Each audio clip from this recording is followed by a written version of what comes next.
বিশ্বকাপের উত্তেজনা এখন চূড়ান্ত পর্যায়ে। এক মাসের বেশি সময় ধরে চলার রোমাঞ্চকর লড়াই শেষে এখন বাকি মাত্র 4টি ম্যাচ। শিরোপার দৌড়ে টিকে আছে 4 শক্তিশালী দল: আর্জেন্টিনা, ইংল্যান্ড, স্পেন ও ফ্রান্স। মজার বিষয় হলো, টুর্নামেন্ট শুরুর আগেই এই 4 দলকে সেমিফাইনালিস্ট হিসেবে ভবিষ্যৎবাণী করেছিল অপটার সুপার কম্পিউটার। আর এবার সেই সুপার কম্পিউটার জানিয়েছে সম্ভাব্য চ্যাম্পিয়নের নাম। অপটার হিসাব অনুযায়ী বিশ্বকাপ জয়ের সবচেয়ে বেশি সম্ভাবনা রয়েছে ফ্রান্সের। দিদিয়ের দেশমের দল পুরো টুর্নামেন্ট জুড়েই রয়েছে দুর্দান্ত ছন্দে। আক্রমণ ভাগে নেতৃত্ব দিচ্ছেন কিলিয়ান এমবাপ্পে। বিশ্বকাপে এখন পর্যন্ত তার গোল সংখ্যা 8। অন্যদিকে ওসমান দেমবেলেও করেছেন 5 গোল। দুজনের পারফরমেন্সেই ফ্রান্স উঠে এসেছে সেমিফাইনালে। সুপার কম্পিউটারের 25,000 বারের সিমুলেশন বলছে স্পেনকে হারিয়ে ফ্রান্সের ফাইনালে ওঠার সম্ভাবনা 57.7%। বসুন্ধরা ডায়াপেন্ট এখন আরো উন্নত।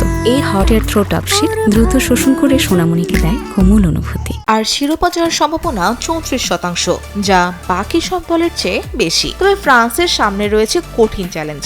স্পেনও রয়েছে দুর্দান্ত ছন্দে। 2024 সালের ম্যাচের পর থেকে টানা 36 ম্যাচে অপরাজিত লুইস দে লা ফুয়েন্তের দল জয় পেয়েছে 27 ম্যাচে, ড্র করেছে 9টিতে। এটি স্পেনের ইতিহাসে দীর্ঘতম অপরাজিত থাকার রেকর্ড। অপটার হিসাবে স্পেনের ফাইনালে ওঠার সম্ভাবনা 42.3%, আর বিশ্বকাপ জয়ের সম্ভাবনা 23.4%, যা তাদের রেখেছে দ্বিতীয় স্থানে। অন্য সেমিফাইনালে মুখোমুখি হবে ইংল্যান্ড ও আর্জেন্টিনা। পুরো টুর্নামেন্টে ইংল্যান্ড খুব বেশি দাপটে ফুটবল না খেললেও প্রয়োজনের মুহূর্তে ফল আদায় করে নেওয়ার দক্ষতা দেখিয়েছে, আর আর্জেন্টিনা ভরসা করেছে তাদের অভিজ্ঞতা ও তারকাদের উপর। এখন দেখার বিষয়, সুপার কম্পিউটারের ভবিষ্যৎবাণী কতটা সত্যি হয়। শেষ হাসি কি হাসবে ফ্রান্স, নাকি স্পেন, আর্জেন্টিনা কিংবা ইংল্যান্ড লিখবে নতুন ইতিহাস?